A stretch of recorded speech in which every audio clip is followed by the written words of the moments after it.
Welcome back. It looks as though a royal endgame could be on our hands as the highly anticipated book from British journalist Omid Scobie hits shelves today. There he is, and is expected to reveal plenty of explosive details and allegations. For more, we're joined by royal editor at the Daily Mirror, Russell Myers, who is live from East Sussex. Russ, it is safe to say back into the bunker they go. The royal family are once again in damage control. Well, they are. Good morning to both of you. Well, it's sort of the biggest crisis since the last one, isn't it? Because it's they've become thick and fast over the last couple of years. And this has certainly caused a big stir. Of course, Omid Scobie from Finding Freedom fame. We then found out that the Duke and Duchess of Sussex, Prince Harry and Meghan Markle, had pretty much colluded with him, or certainly their aides, to feed him information. And this is no less explosive. Nobody has been spared in it. We have real characterizations of all the main players of the royal family. We've sort of had a mishap of a misprint in a Dutch version. They had to pull from the shelves, apparently mistakenly naming the royal racist, although Omid has come out and said that that simply wasn't the case. It's not without its scandal and intrigue, and it's been a pretty explosive day, to be honest. Well, among all the revelations, the book does claim that Prince William has made several attempts to upstage King Charles. So there seems to be a little bit of bad blood there. Does that stack up to you? Well, it's interesting because what Omid tries to do is really sort of paint the picture of a family at war, and nobody within the nucleus of the family, of course, the King and the Queen, the late Queen, Prince William and Kate, nobody's really happy with their lot. And it seems as though this sort of upstaging technique is going on within the family, and not only between the King and Prince William. They're both at sort of loggerheads about how they see the future of the family taking shape.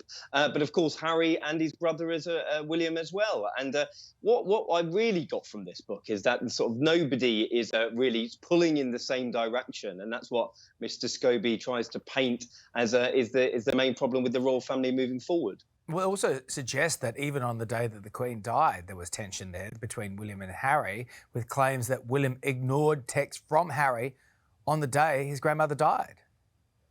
Well, definitely. I mean, this is sort of extra detail of what we got from Prince Harry's book Spare, if you remember. He went into incredible detail about sort of trying to scramble up to Balmoral to make sure he could see his grandmother as she was in her final hours. And he didn't make it, of course. He was on the tarmac, he turned on his phone, he got a news alert, and that's exactly how he found out that the late Queen had passed away. And certainly, you know, the relationship is pretty much at rock bottom for Harry and William. And I can't see it being repaired from this book or from each of their attitudes moving forward either.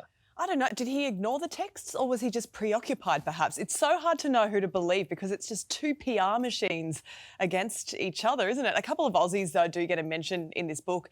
Kylie Minogue and PM Anthony Albanese. He's not beefing with Prince Harry as well, is he? What's going Kylie, on? wouldn't have beef with Kylie. No.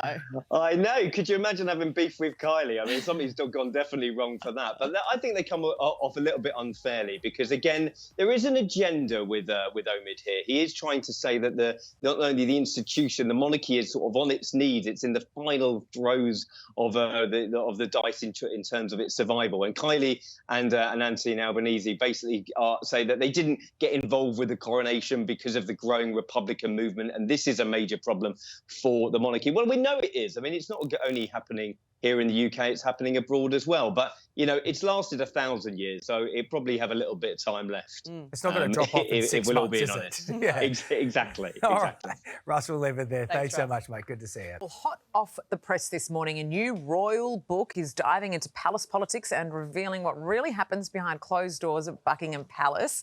Sarrah, you spoke exclusively to Endgame's author. Tell us what he said. This is Omid Scobie. Now, you are hearing a lot about this man right now, and everyone's coming for him because he's broken the rules of really taking on the firm at the heart of them. There's a lot to unpack from the book, but I think one of the interesting things for us in Australia is, remember, there's always been this notion that the Queen was so popular and so loved and such a force of stability that we would never really be ready to have that conversation about revisiting the idea of a republic, severing ties with the monarchy. But he is saying, even if people don't like Meghan, and we know that a lot of people think she and Harry are, you know, world-class whingers, that the way that they have been treated does have people in the wider Commonwealth, outside of white pockets of Britain, and really questioning the future. And he thinks that the Queen has provided an aura of protection, that we wouldn't talk about these things. And now, a year on from her passing, we're ready to actually talk about it. He doesn't name names, though, does he?